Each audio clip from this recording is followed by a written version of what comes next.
Funding for Start the Beat is provided in part by our supporters on Patreon. Thank you. Hello and welcome to Start the Beat with Sykes. My name is Sykes and this is my podcast. Before we get started, I just wanted to take a quick moment to thank everyone who checked out the last episode. If you're one of those people, I hope you enjoyed the conversation. Thanks so much for coming back. But for everyone out there who's new to the show, welcome. Feel free to make yourselves at home. And as always, there's beer and soda in the fridge. Cheers, my friends. How we all doing today? I am sitting here today. You can't tell right now because right now I just have one lovely Benjamin on the screen. But I am sitting here today with 3/4 of Pittsburgh's own The Fading Light. Make some noise for the internet.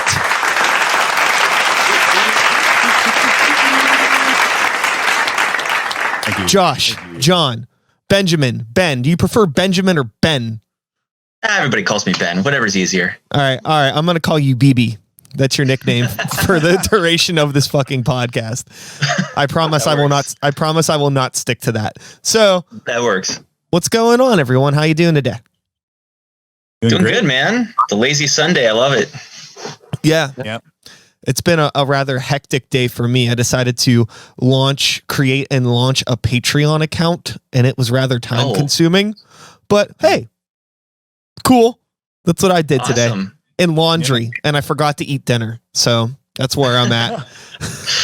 So for everyone out there that is not familiar with The Fading Light, Josh, why don't you give me a little backstory on what the hell this is and why we're talking today? Sure.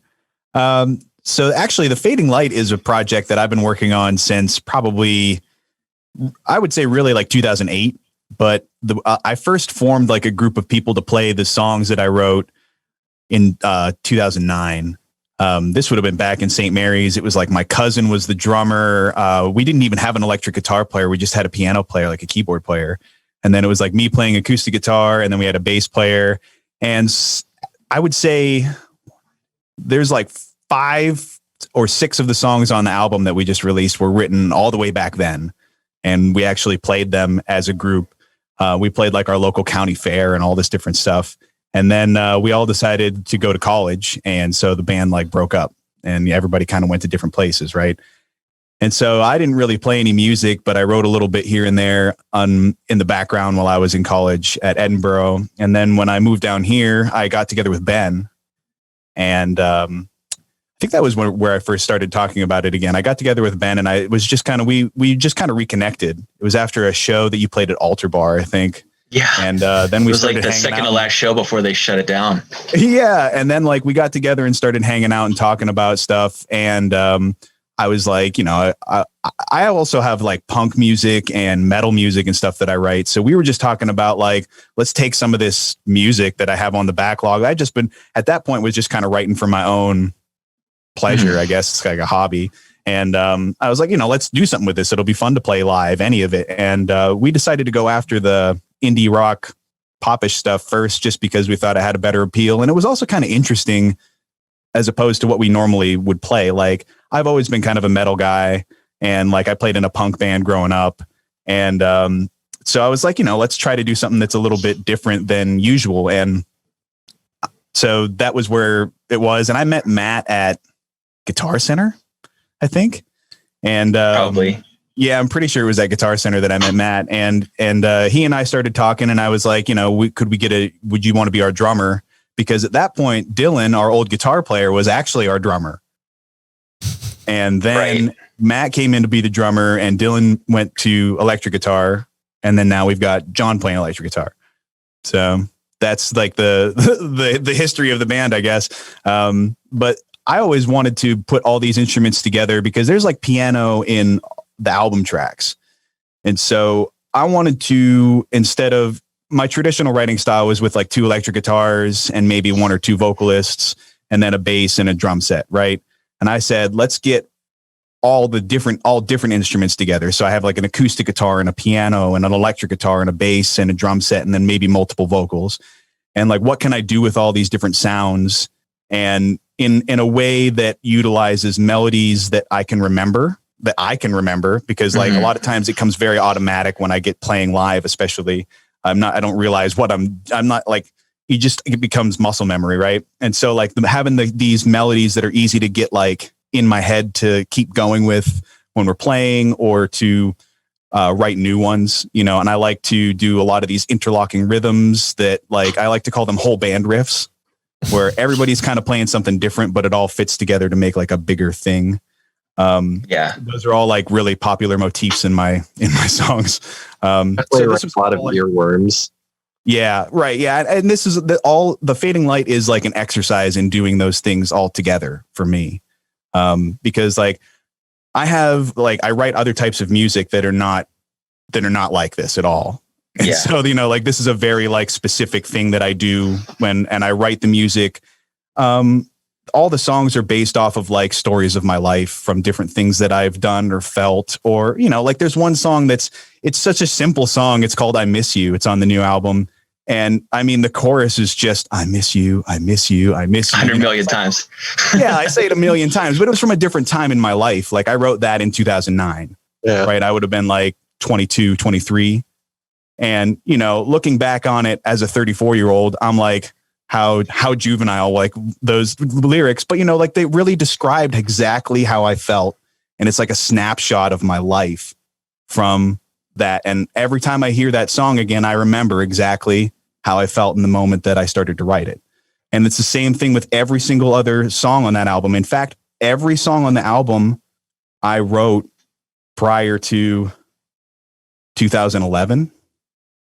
And so it was a long time coming before I even got to work putting some of these down into like a real thing. Like a lot of times it would just be something I'd play on my guitar on my own. Yeah. And then, like the rest of the song was in my head, right? Like it was like I would hear the piano and I would hear the bass and I would hear the other guitars and stuff. And I'd be like, oh yeah, that's how it's going to sound.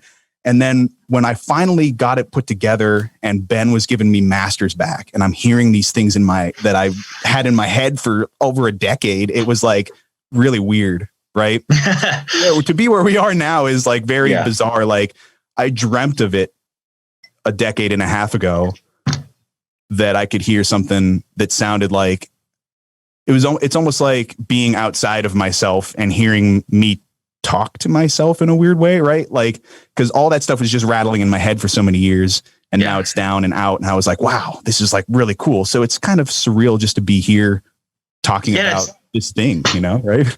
It's cool from my perspective as well, because that's what I tell people. Like, we first became friends up at Clarion, where we went to school back in 2005, I think that was a long time ago. And then for a while, we kind of went our separate ways. And then we kind of reconnected that one night after that show, which was like a decade later. Or more than a decade, maybe. A decade later. Yeah, it was like 2015. And from my perspective, and you can tell me if I'm right or wrong about this, but from my perspective, you brought me in the morning, the first of these collection of songs, and said, I've had this forever. It's time to get it printed, to get it finalized and put it out there into the world. And so I worked on that song. And from my perspective, it was just a mixing project. But it was also very cool to, have a really close friendship with Josh working on these songs. So I kind of knew the headspace you were coming from when you wrote these so long ago. And you even gave me some background about what some of the songs mean and stuff like that. So it had extra meaning to me to be able to work on them and, bring them to life actually, and make them take the great thing that you started with and take it even farther than we both thought was what was possible. So, and then after we finished that one, that's kind of where I feel like the spark happened. And you were like, whoa, this sounds amazing. We really should play these live. At least that's actually, yeah. So that's really cool. And I'm glad that, something that was just like a simple project for yourself wound up turning into a band thing. And now we've been playing gigs and, a lot of other people have been enjoying our music. So it's been great. I think that it was really, really cool to hear all of this stuff, coming from the perspective of somebody that I've only known Josh, and I know Ben too. I've known you guys for like a couple years, maybe Not really. I don't know either of you that well. I know Josh a little bit better because I run into him in various places in different states. If there's video games involved, I'll probably run into Josh somewhere. But that's a pretty good bet. But it's cool to hear this stuff because at this point in my life, whenever I meet people that are in bands, it's like, oh, okay, like Josh has a band. That's cool. Like, I kind of don't care, not in like a negative way. It's just like, I just don't give a shit because everybody I know is in a band. But basically, then I remember the first time, like hearing the songs and knowing like how much time had went into the project. I think like seeing you guys live for the first time, I think when we played that show at Spirit together, I was like, God damn, like these, like you can tell that like so much time and nuance went into everything because you guys are really, really tight. And I think the songwriting is really, really good. And like, I don't really even particularly give that much of a shit about the style of music that you're playing, but real recognize real. And I think it's good. I think it's good. Like the songs are good. Like, I think Thank you. Everything sounds really, really good. So that means a lot, Sykes. Thanks. What the fuck is next now? Do you take another 10 years to write another album? Like, what is the process? What's the process been like now since, you've kind of got a steady group of people together? And I mean, pandemic be damned, but that aside, what's it like writing and rehearsing and recording? Or has it just been like more of a focus on recording and fine tuning these songs? Well, I mean, up until the release of this album, like especially this year, it was mostly just a focus on finishing the 10 songs that we were going to release on this album. And then also earlier this year, we released a single that actually was not on the album. It was like its own thing. I think that we might fiddle with it a little bit and re-release it on the next album because it's a little bit more like the style. That's actually, I think, the kind of thing that we're going towards. The song On My Own is a lot more, I think, indicative of where I'm going with my writing. Yeah. Me personally.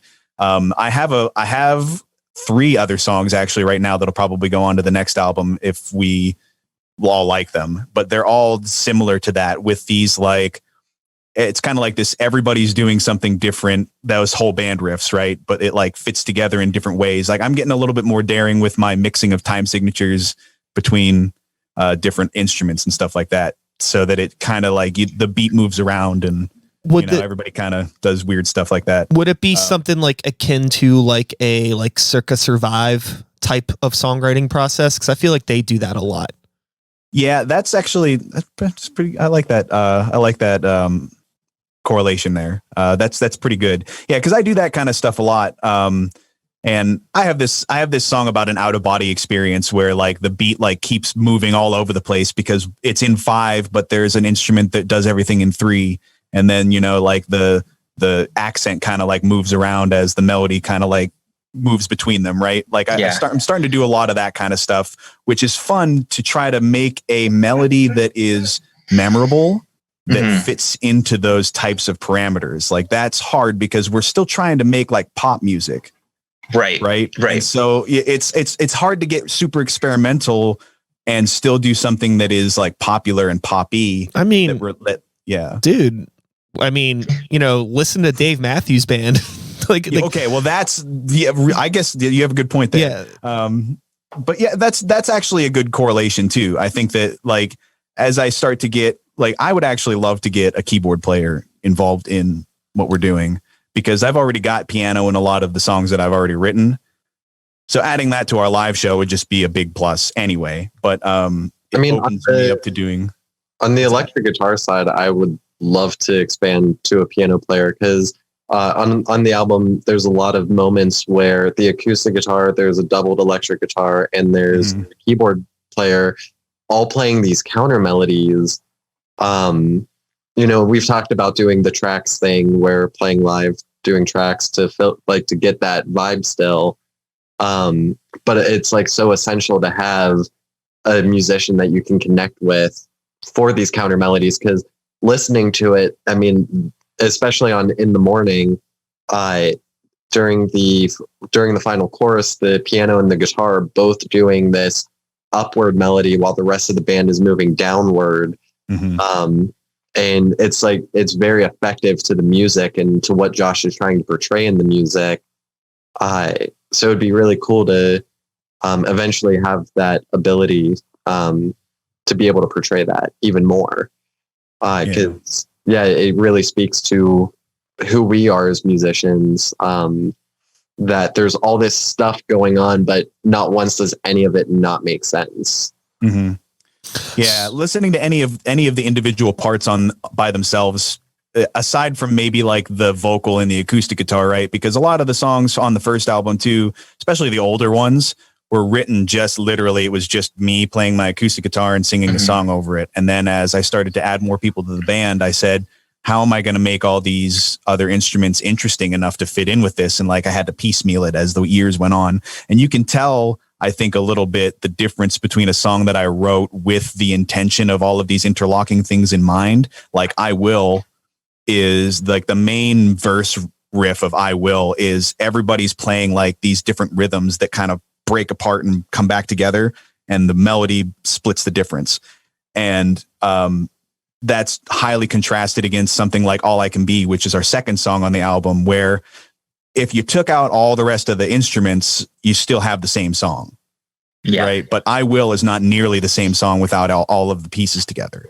Or something like On My Own is actually impossible. I've actually had people ask me when they come over to my house, they're like, yo, can you play on My Own for me? And it wouldn't make any sense. I'm like, I can't. Like, it's because my part doesn't fit like it's not a solo song. Because you're doing like a 4 on the floor with that one. I'm doing the movement. Ben's got some bass lines that are kind of like back and forth. And then add Matt's little like snare rolls there. Yeah. Accenting where I'm not accenting, but you're accenting where like it's just each piece really brings the beat together. Mm-hmm. And without it, like even just practicing on my own, it doesn't feel right unless I'm playing to the track. Mm-hmm. That's a good example. Go ahead.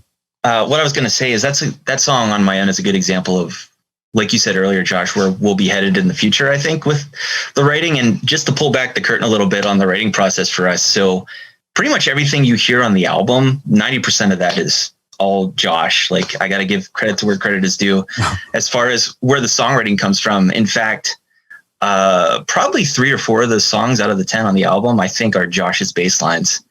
And I just said, hey, they sound good. Everything on some of them. Yeah. Yeah. And I was just like, well, they sound good, so there's no point in me redoing them. So a lot of the album was kind of fun from a mixing perspective, because Josh had kind of finished a lot of the recording for these parts. And then we tried to fit them all together to make a sound. And so I think the way that's going to be different going forward is that we'll be more intentional to capturing the sound that we want with the songwriting. And so that's what I'm looking forward to in the future, because basically Josh was a one-man show with the first record. And I got to give credit to where credit's due again. It would be really easy for you, I think, to just take ownership and be really controlling over that. And you'd have every right to as well. But Josh has been awesome to work with, and just really open to a lot of ideas, a lot of crazy suggestions on my end as well. And he's just really, really open about making the songs as good as they possibly can be, which I think just adds strength to the band, adds strength to him as a songwriter, and gives me encouragement for where we can go in the future as far as working more together as a full unit, instead of just one guy taking 10 years to do everything. Then it can be 4 guys or more, to do something in a quicker amount of time and to sound better than, any one of us could do on our own. I think it was like the second or third practice that I was jamming with you guys. Like, I don't even think I was actually officially part of the band yet. And I have a massive pedal board. Like, I invested way too much.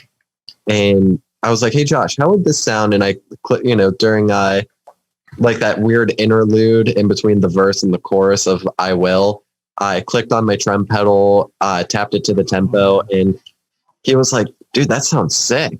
And in my mind, I'm like, dude, this guy who wrote all the music, he's just going to shut down my ideas. Like, I don't know if this is even going to work. And then I showed it to him, and he was like, yeah, keep doing that.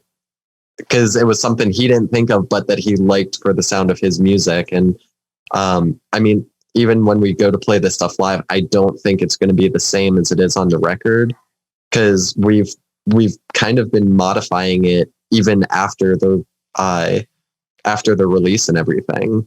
Like, Yeah. Mhm. you know, I think that we even said that from the get-go, that we don't want our live show to be exactly like it is on the record. You know, like our even down to the idea that we don't change our tuning at all, but almost every song on the record is in a different tuning. I used to tune my whole guitar and all of our guitars down to D standard, and then put a capo on for everything. So like I was on capo like 4. And so I'm like playing my guitar like a mandoline, like, you know, because I'm like all on the little up the top. And now we just play everything in down a half step, like all the songs. Yeah. Which has made some of them harder and some of them significantly easier. So for me to sing, at least, yeah. So, you know, just little different things like that make our live show a lot different. And we even have like a capture of our current live show, the Cabin Sessions, which we did last year. Well, 2 years ago now, I guess. Yeah, it's crazy how time flies. Something that I find really, really fascinating about you guys is how much of a shit you all give.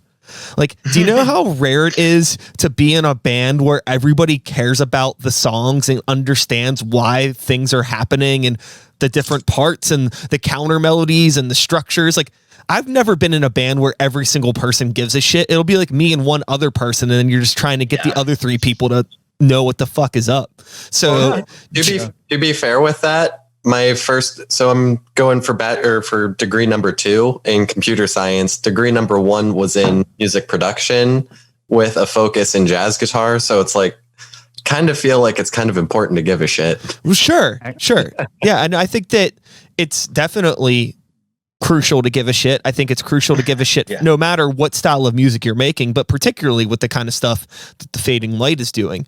But my question, Josh, is like, how did you just find so many talented people? Was it luck, or did you like seek out players that you knew were like capable and like, you know, skillful, like on your level? Because it's like, it's hard to find people like that. Well, actually with Ben, it's funny that John says that because you focused in jazz guitar, because Ben and I actually met in the jazz band. Oh, that's right. I forgot about that. So like when I started playing the guitar, I started in the high school jazz band. And so like, it was actually funny. I was thinking about it the other day. My uncle had played guitar for many years, and they were sitting around the campfire, like right around the time I started to learn how to play. And they're like, all right, play a C, now a G, now an F. And I'm like, I don't know any of those chords, man. And he's like, well, what chords do you know? And I'm like, I know B flat 7 and E flat minor 9. And like all these different like weird jazz chords were all the ones that I knew. And so like a lot of my, even some of the newer stuff that I'm writing now too, I'm utilizing some of that theory knowledge to, so I do a lot of interlocking rhythms, and I'm trying to figure out how to do the same thing with melodies, too. And again, still give it these pop sensibilities that are easy to remember and relate to, because, you know, sometimes doing those weird experimental things can make things kind of inaccessible to people who either might only be listening casually or they're just not into that kind of thing. Right. But if you make a solid melody that gets in somebody's head, they'll come back and listen to it no matter what. Right. And so you draw them in, and then you let them listen to the whole story as it unfolds around them. Right. Because the melody is always the first focus, but there's a lot more to the story if you keep listening. Sure. So I always forget that we met in jazz band, because I had no business even being in there. I don't even like jazz that much. The only reason I was in jazz band is because I want to get better at improving. And so I figured, well, I better join jazz band or something like that. So it's just so funny because I don't listen to jazz. I love metal, industrial, heavier stuff, which we both like. And that's also funny that we're both playing in an indie rock band now. Right. Yeah. I don't think anyone in a high school jazz band genuinely jazz. I think they just do it for the really crappy pop covers that are jazz. Right. Yeah. I'm kind of into jazz music, especially now. As the years have gone on, it really grew on me. What's that? I said, can we kick him out of the meeting? He just destroyed my point. Yeah, I gave myself away. But yeah, like if you listen to Snarky Puppy, I get some of my influence from some of their songs.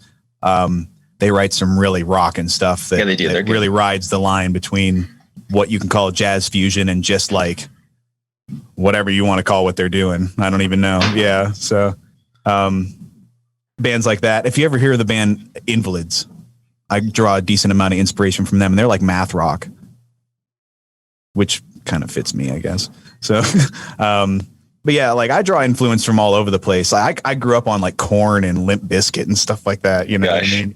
Yeah. So, you know, what is it like for, you know, you guys, like, I mean, you know, like engaging with stuff that you grew up listening to that may not be like, you know, we'll just say it's like under your abilities in some ways. Like, do you find it like harder to appreciate music that is basically junk food, or do you still enjoy junk food? And I can speak on that pretty hard because I'm a hardcore Green Day fan, and there's nothing impressive about Green Day's music. Like, all respect to Billy Joe Armstrong. He is an amazing songwriter and a hell of a performer. But at the core, theoretically, there's nothing hard about it. Like, if you can play 3 chords, you can play Green Day, AC/DC, Blink 182. Like, there's nothing, but it's not so much about the, I guess, integrity of the music. It's more about like where it came from. So like being a Green Day fan, for me, it's like Boulevard of Broken Dreams was like the first non-pop song that I've ever heard. And even that was like borderline. But then I heard this song, Wake Me Up When September Ends, on the radio at like 10 years old. And I was like, man, I want to learn how to play that. So saved up some money, bought my first guitar. And then I was like, oh, there's so much more than just this out there. Mm. And through the years, like I found that whether it be jazz, fusion, metal, rock, going all the way to emo punk, like MCR, just kind of like where I draw my inspiration from is my roots in all of that, but embellishing on top of it. Like I don't play like when I just play to play Green Day, I don't just play the music. Like I add so much more to it than what's written, not because I think it belongs there, not because I'm trying to disrespect the songwriters by any means. It's just, I know what could work on it. So it just becomes an experiment for me of like, if this would have been released this way back when I found it, would I have still liked it? You know, that kind of thing. Sure. So there's still a lot of appreciation for junk food music per se. And I think it's important that any player, whether you're, Geddy Lee or, like Pat Martino, who is one of the best jazz musicians I've ever seen live. I think it's important even at that level to just remember that sometimes easy jam music is good, just as good for the soul, you know? Yeah. Go ahead, Sykes. What were we going to say? It sure show. Well, thanks. It's interesting because every now and again, I'll think of some of these bands that I listened to growing up, especially in that like, mid-teenage stage where you're really impressionable by music. And I'll think, oh man, Hybrid Theory, I got to pop that on again and take a listen to it. And a lot of time, like I enjoy it just as much as I did whenever I was a kid. And I like to think about, all right, now that I've matured as a human being and as a musician, how am I perceiving this, and how is it the same and how is it different from that time whenever I was younger? And what I find nowadays is that, especially now that I'm into recording and mixing a lot with my studio, a lot of times I can still tolerate the stuff that still sounds good. Like I think Hybrid Theory is a really good sounding record and still holds up after all these years. And there's things that I would change about. There's things that don't sound modern about it. And I kind of like a more modern hard rock style, but I still think it sounds good. I think it's more interesting to listen to the old stuff that maybe a good example is Korn's first album that maybe doesn't sound that good, but still has a lot of emotion and energy behind it. And so you still enjoy it. And so it's just kind of interesting to hear and make that distinction between there's some stuff that I like just because it sounds good, purely because, oh man, like this is just a banging song and the low end is amazing and everything's really well balanced. And then there's other music that, man, this sounds like crap, but the emotion, like the musicians put into it, it is coming across and it makes me feel a certain way. So yeah, there's a thing about that first Korn album that just sounds disgusting. It sounds gross. It's like frightening. It's uncomfortable. The songs are uncomfortable. Like every nuance about that album just like makes my skin crawl. Like it's so gross. Right? Yeah. Yeah. And it's what it's meant for. Yeah. Yeah, it's really, really cool if you like. I mean, I know that was nobody's intention, or maybe it was, or was it just lightning in a bottle, happy accident sort of thing, you know? Yeah. Like basically, yeah, sure. And basically an entire, that album kind of catapulted an entire genre of music in a lot of ways, and recording styles and things like that. So much bullshit came out as a result of that. So thanks for that, Korn. Yeah. But yeah, I can go back and still listen to that record. I'm like, this fucking record is fucked up. Like it's just gross. It's a real gross record. Do you think, so I know that it's our show, but Sykes, do you think we'll ever get records like that again? Because so much stuff is overproduced nowadays. And to me, that's junk food. Well, dude, you know what's funny about that? You were just talking about Hybrid Theory. And I remember Hybrid Theory getting shit for being overproduced 20 years ago when it came out. Huh. And now you're looking now you're like, oh, it doesn't sound modern enough. So I think that like, honestly, and like we're looking back on this Korn album now that's almost 20 years old. It's from 94. You know, it's so, there's an EDM artist who did a cover of In the End, and I was like, man, that bass sounds so smooth. Like the low end, like it's there, but it's not rumbly. Like just overall was a really great iteration of the tune. And then I went back and I was like, man, why doesn't it sound the same like when the actual artist did it? And I think a lot of it just comes from we as musicians and engineers, we're always looking to improve sound. We're always looking to move forward. And we tend to forget that when we go backwards, we can't judge it off of today's standards. You know, like back when they mixed Hybrid Theory, like that was revolutionary. That was like, holy crap, they're mixing rock and hip hop and true. Rapping, and they're singing, and it like that was their polished. Whereas to today's standards, that's like, okay, who cares? Yeah. I think that they were super ahead of the curve, and it was another one of those generational albums that spawned, there would be no 21 Pilots without Linkin Park. Right. And, exactly. I don't know if, 15 years from now, if we're going to look back on Imagine Dragons and be like, wow, they really reinvented rock and roll, and I'm thankful for it.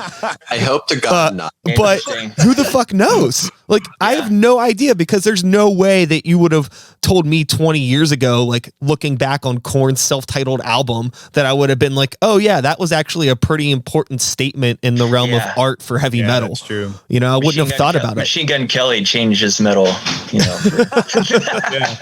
So yeah, dude, to answer that question, I mean, I'm sure there is something happening right now, but I don't know what it is. It could be anything. It's easy to look back on it, but hard to look forward into it. What's really fun for me, and maybe you guys can, chime in on this, is it's been fun, particularly in heavier styles of music, like with metal and metal adjacent things, rock music in general, like how the genre has grown as a result of recording technologies. Like metal has gotten so much faster and so much more technical as a result of computers. Yeah. Which, and for a while you had a decade where everything just sounded like techno music, but it was metal. But then what happens is these kids that are learning how to play guitar think that, oh, that's how people just play guitar. So then all of a sudden you have a fucking, Polyphia and Chon and all of these fucking young kids coming out that are playing like, what the fuck? Why can you play that good? And you're like 12.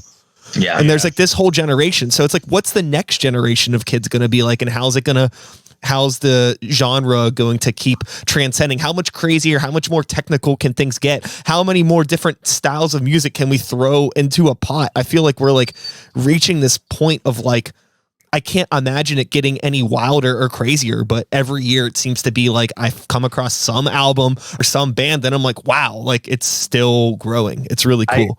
I kind of hate to say it this way, but I get the feeling that at least on the recording end, we're going to start seeing like multi-click recording sessions where like there are multiple clicks going to different musicians because it's getting more technical, it's getting more polished. And I hate to say it, but I really feel like musicians are starting to get lazy because of it.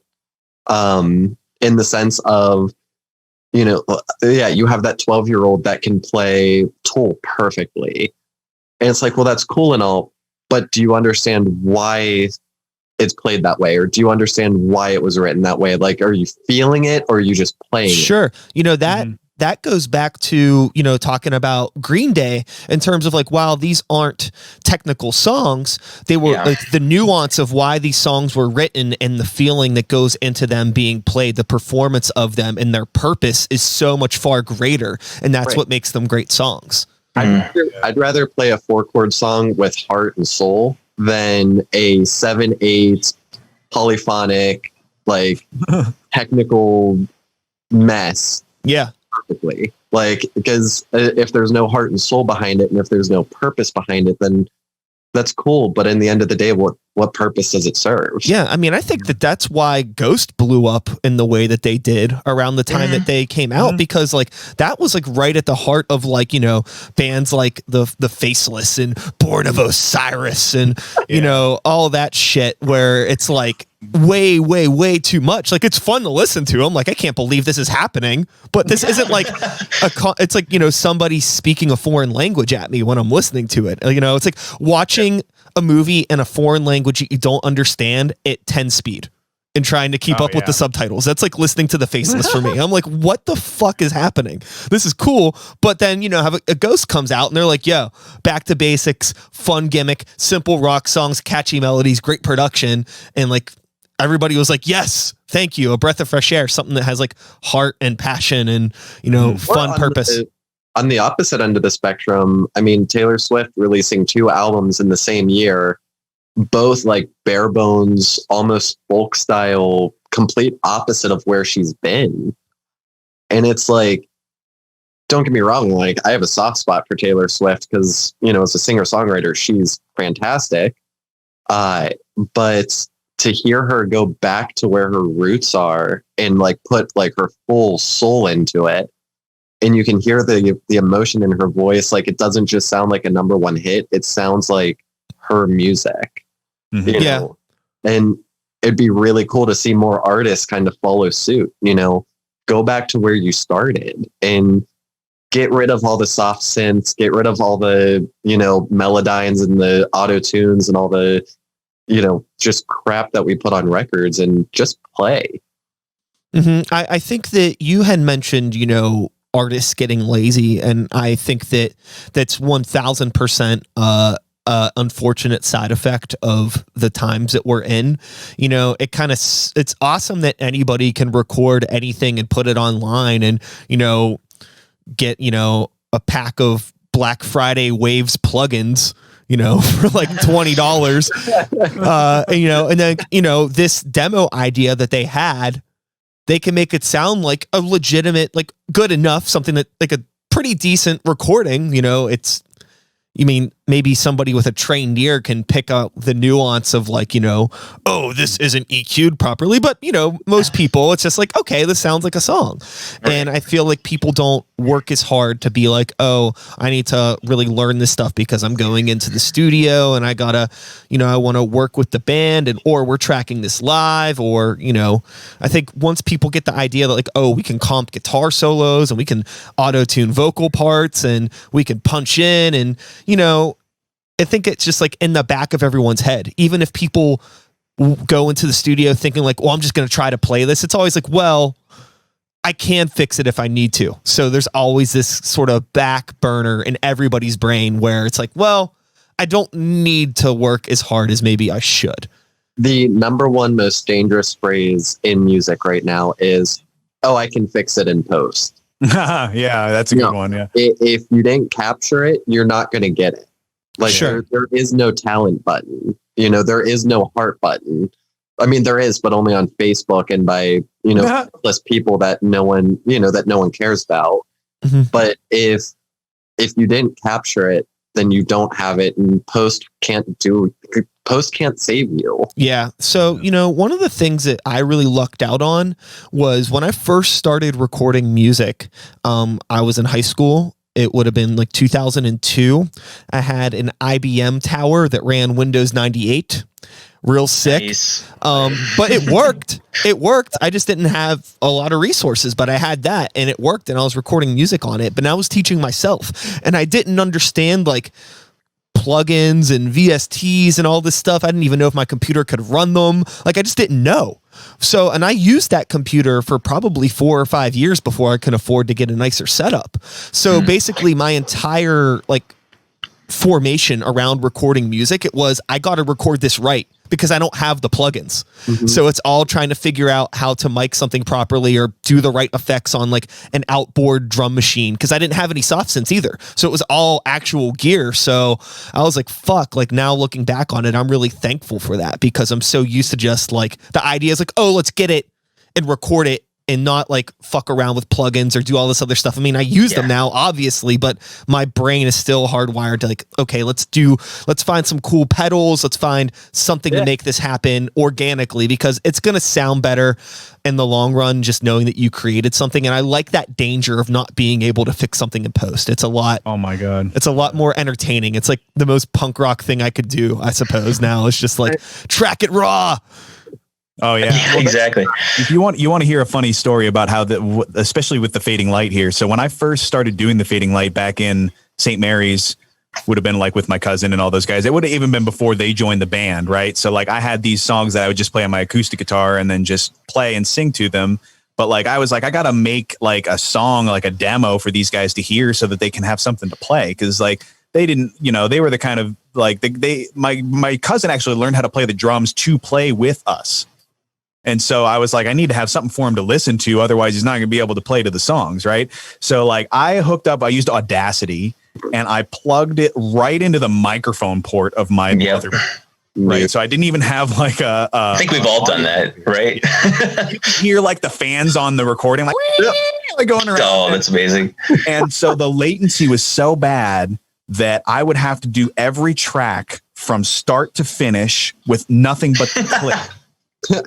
So like I would have to do like all of the one, like the left side guitar in one go for the whole song. And then I'd start over and do the right side one to just the click. And then I would do the bass part to just the click. And I would do the piano. And then because like I couldn't play all of the drum parts with my keyboard, I would have to do like just the drums and then just the cymbals. And so there were some parts where you'd get like drum parts where it was impossible to play. You'd need like 6 arms to play it because there'd be toms and like snare going, and then the cymbals are going on every beat too. And it's like, there's no way to play this. And then I would have to record the vocals in very tiny sections to try to get this thing all put together so that I would have something to be like, hey guys, I have a new song. Let's try to play it. So just like, to get a demo. That was how I started. And then even all the way up until probably like 6 years ago, I still was doing things kind of similar to that because I just did not know how to do all of the different things that were related to it. I didn't have an audio interface that could give me low latency or anything like that. Like I was up until I graduated college, I was just poor as hell. So, I wasn't going to spend money on an audio interface especially for the laptop that I had, which I got out of a dumpster. You know what I mean? Like that was the laptop I had all through college. I wasn't going to get a whole bunch of stuff to go with it. So, when I finally got all of my stuff, like I use Cubase now and I have like an actual setup that I really record things. Like most of the stuff on the album I recorded here. And then like we did the vocals all at Ben's. Mm-hmm. Yeah. So with, writing all of these songs and self-producing, but still like working on other styles of music, and we've joked or commented several times that, like this indie rock thing maybe isn't like 100% who you all are. Do you find that it is like a blessing or a curse that you have, like that you keep everything separated? Is there ever a part of you that feels tempted to like, muddy the waters a bit and maybe get a little wild and like, okay, like this could be angrier? Is it intentional to keep things in like a box or constrained to some point, or is it just like, well, we have these other things that we do outside of the fading light, so there's no need to, we don't feel that need to maybe push the boundaries?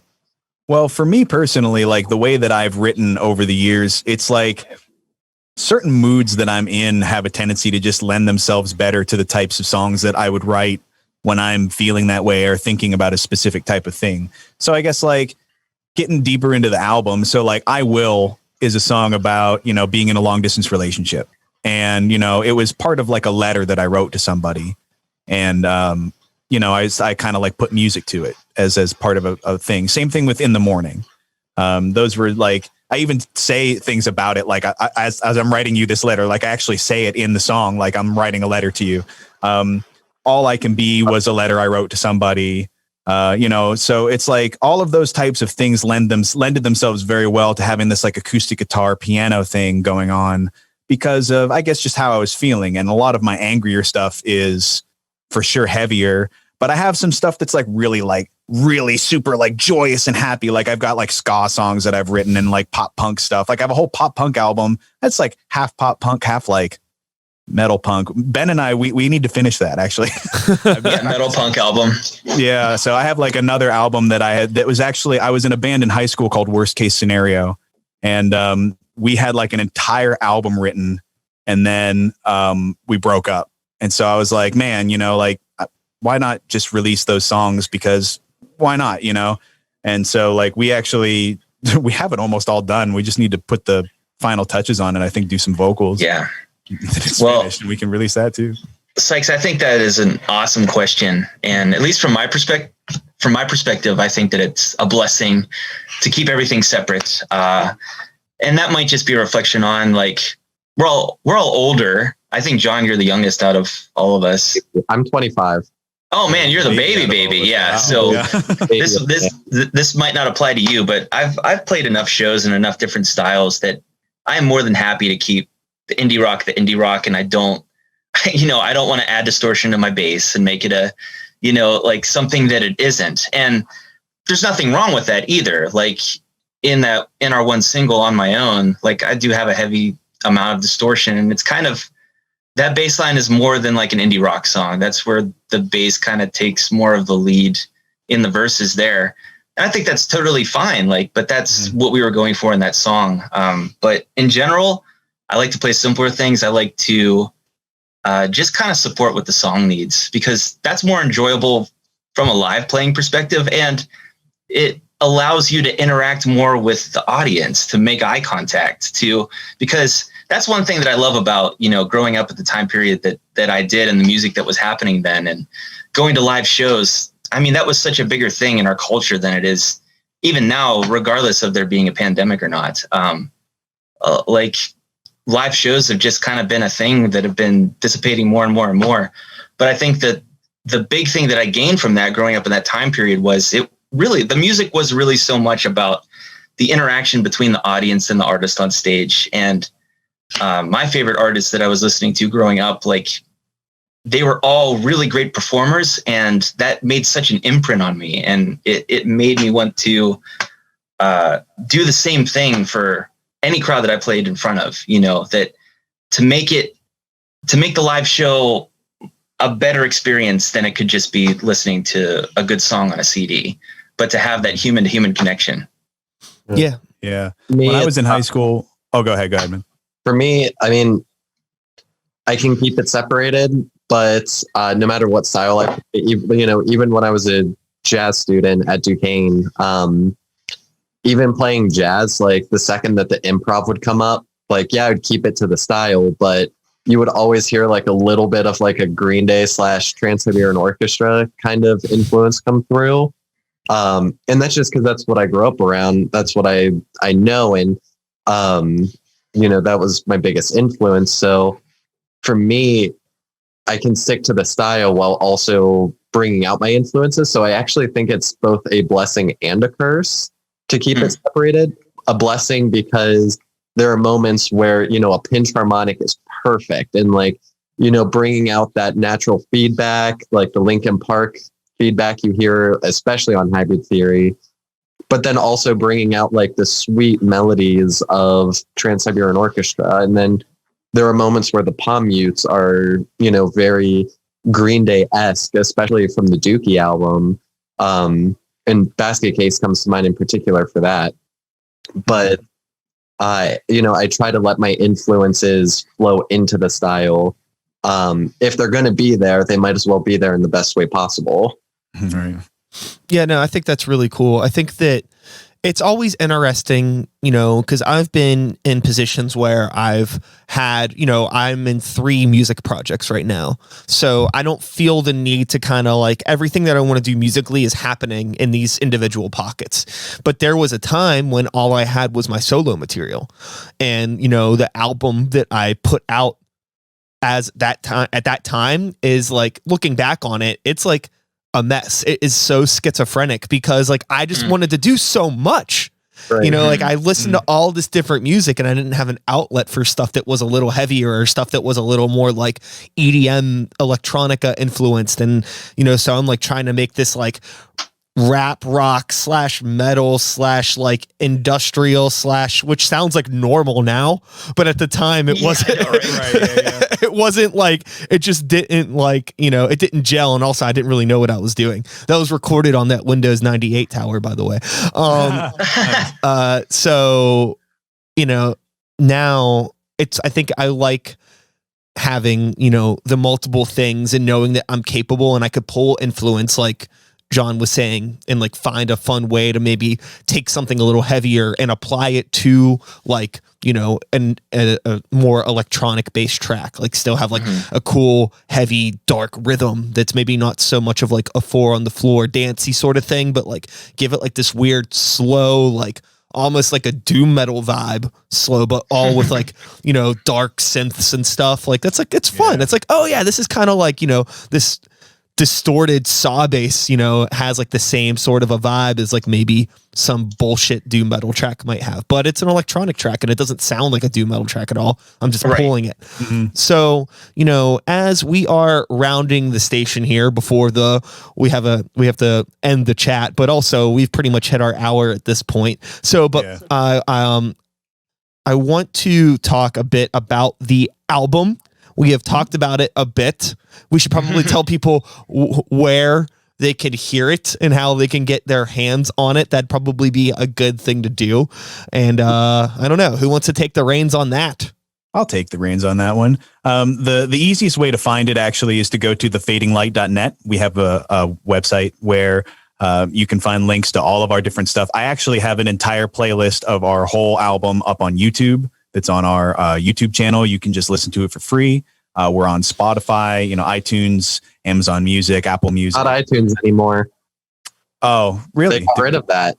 Oh, good to know. I will change like the link on the website. Yeah, I'm 99% sure it's just Apple Music now. Yeah. Interesting. Okay. Yeah. I'll have to change our website. Yeah, you then. Old man. Oh man, not keeping up with the new things, but yeah, we're on everything. We're on Facebook, Instagram. I'm pretty active on Facebook and Instagram for posting on our page for different things. So yeah, go and follow us, thefadinglight.net. You'll be able to find all of our different things. We have the entire cabin sessions. We actually have physical CDs if people are interested in getting them. COVID has impacted the sale and delivery of some of those a little bit, but I've been shipping them out as I get the chance to. So whenever we start playing live shows again, we'll have many of those and hopefully t-shirts too. Yeah. But yeah, that's the album. And you can, if you want to hold that up again, John, you might have to say something to get the focus. John, talk. Check it out. I see my reflection. But it has like Unwrapped. Is that better? That's a little bit better, actually. Little bit. Yeah, there you go. There it is. There it is. Perfect. The artwork for that was actually done by Ben's wife, Eiley. Yeah, She did a wonderful job. She actually took a picture of my head to do that. Man, I knew I saw that. Awesome. I knew I saw that fading hairline. Yeah, that was me. Yeah, the fading hairline. That's hilarious. Oh my gosh, Fading hairline. That's our alter. Check it out. That's our really bad remix rap version of all the songs, where like Josh scream raps it. Oh my gosh! Don't tempt me, dude. I'll do it. I love to sing my songs in album. I love to sing all the songs in like a really obnoxious like country twang accent, and so we could do that too. We could do like a rap album where we rap in a country accent. What if we did it in the style of Creed? Oh, bro, you're speaking to my soul now. All right, yeah, but that's the album. I'm slowly backing into the bushes. But anyway, no. So the album itself, not to distract too much. This is what we do. The album itself, again, is just stories of my life, really, over the years. I started writing it way back in 2009. Well, really, even earlier than that, 2008 probably. And it's just kind of followed my journey of different things that I've done, all the way from dealing with long distance relationships, being with somebody who doesn't seem to see themselves the way that you see them. You know, things like trying to be your best and prove yourself to someone, or even like my jokes, like in Tonight, you know, the things that are a little bit fun, you know, dealing with regret, dealing with rejection, you know, kind of there. I have a bunch of my songs are about redemption, trying to find out how to come back from some of the mistakes that you've made. It's difficult and it's hard to deal with. And, you know, like you asked earlier about how is it easy to categorize the different types of music I write. And I think that the Fading Light kind of falls under that for me, is learning how to accept my life as it is and kind of documenting it. And so that's been the exercise here, is finding an interesting way to document what happens to me. So it's fun for all of us to play and easy for people to listen to. Sure. So that's the Fading Light. So next time he falls in the toilet, he's going to write a #1 hit. Yeah, dude. Well, my friends, with all of that being said, I'm going to let you all get going and enjoy your evenings. It's been a pleasure talking with you all. John, Ben, BB, and Josh. Thanks for having us. Yeah, yes, dude. thank you. Super welcome. Again, you know, I think you guys are a great band. I think the album is great, and I definitely look forward to seeing you live and in person at some point in time. You know, cheers a beer, Hopefully soon. rock a riff, bang a head. We'll do all the fun stuff. So, with all that being said, I'm going to do my outro, and then I'm going to GTFO, as the young ones say. Right on. And that is all, folks. Thanks so much for being here. I'll be back again in a couple days with another episode. Same time, same place, same channel. You know the drill. My name is Sykes. Start the Beat 2020. Whoop, whoop. Thanks for listening. And that is a podcast, my friends. Thank you all so much. I will see you all, I don't know when, but I will see you all on the flip side.